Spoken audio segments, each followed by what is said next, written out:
Assalamualaikum dan apa khabar semua, Coach Aizat di sini dan hari ini kita akan bercakap tentang oat. Ya, oat. Antara makanan yang orang fikir bila mereka nak on diet.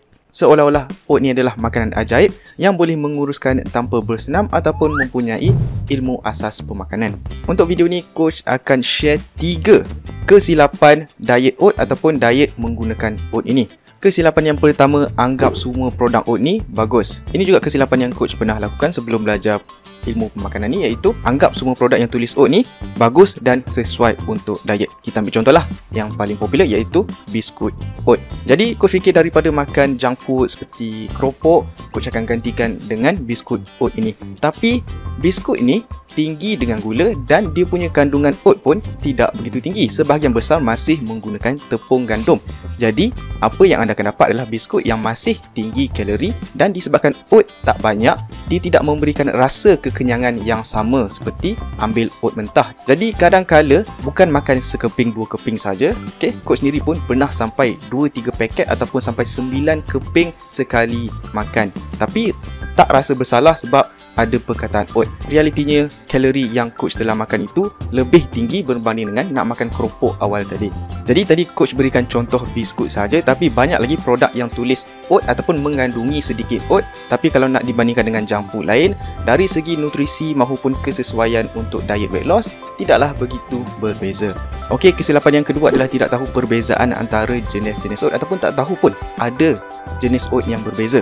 Sebab apa? Terdapat pelbagai jenis oat mentah yang dijual di pasaran seperti oat, instant oat, quick oat dan lain-lain. Perbezaannya adalah dari segi pemprosesan. Contohnya, roll oat kurang diproses, manakala instant oat adalah yang paling tinggi diproses. Namun dari segi nutrisinya tidak begitu ketara perbezaannya sehingga Coach katakan, oh wajib ambil roll oats, instant oat ni tak bagus. Tidak. Dari segi nutrisi perbezaannya sedikit, tapi itu bukan poin utamanya. Poin utamanya adalah kenapa orang tidak suka ataupun tak boleh telan oats ni adalah dari segi teksturnya yang berlendir dan lembek.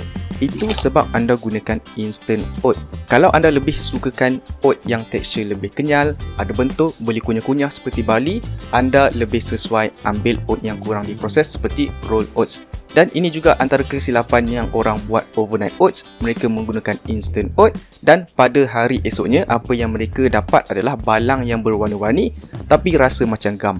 Jadi sekali lagi, keputusan untuk anda pilih jenis oat bergantung kepada tekstur apa yang anda suka dan cara anda nak masak nanti. Dari segi nutrisi boleh anggap lebih kurang sahaja, tapi pastikan apa yang anda pilih itu sesuai dengan tekak anda. Dan satu lagi, oat yang kurang diproses ni akan mengambil lebih banyak masa untuk dia masak. Okey, nombor 3, kesilapan terakhir yang ramai orang lakukan iaitu diet oat sendiri. Okey, biar Coach jelaskan. Kita ambil contoh orang yang baru start diet, mereka excited, mereka dengar oat ni bagus. Jadi mereka beli oat banyak-banyak, mereka makan, tak kena dengan tekak, tak sedap, tak enjoy, tapi mereka tahan juga, mereka cuba paksa diri makan. Okay, 2-3 minggu, kemudian mereka tak boleh go, give up, rasa diet ni tak best, and then mereka kembali kepada diet asal dan berat badan naik semula. Siapa yang pernah buat ni? Mengaku di ruangan komen. Di sini Coach nak beritahu, tiada paksaan untuk makan oat andai kata anda tak suka. Untuk turunkan berat badan, anda perlu mencapai kalori defisit, iaitu pengambilan kalori ataupun tenaga anda kurang daripada penggunaan.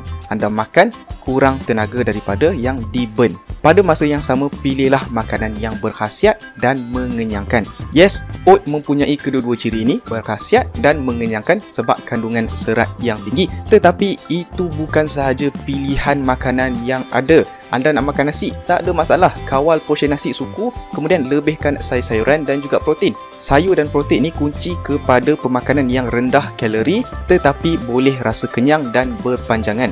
Nak makan benda yang rangup seperti ayam gunting sihat ni, tak ada masalah. Anda olah resepi supaya kurang kalori. Cara pemasakan pun kurang kalori seperti menggunakan air fryer, dan jangan lupa untuk tambah sayur-sayuran yang banyak.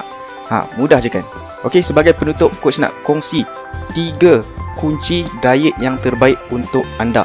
Okey, diet yang terbaik untuk anda, bukan untuk Siti, bukan untuk Ali, bukan untuk Coach. Diet yang terbaik untuk anda. Setiap orang mempunyai diet terbaik yang tersendiri. Jadi jangan tiru diet orang lain. Okey, 3 kuncinya. Kunci pertama, pastikan diet tersebut boleh mencapai kalori defisit. Kalau tidak ada kalori defisit, memang takkan turun berat badan. Tak kisah anda makan salad banyak mana pun, makan brokoli banyak mana pun, tak capai kalori defisit, takkan kurus. Kedua, pastikan diet tersebut berkhasiat, bernutrisi, tinggi serat dan cukup protein. Okey, pastikan diet anda itu berkualiti. Kalau nak turun berat badan, tak makan buah, tak makan sayur, boleh turun berat badan, tapi anda tidak akan dapat vitamin dan mineral yang badan anda perlukan.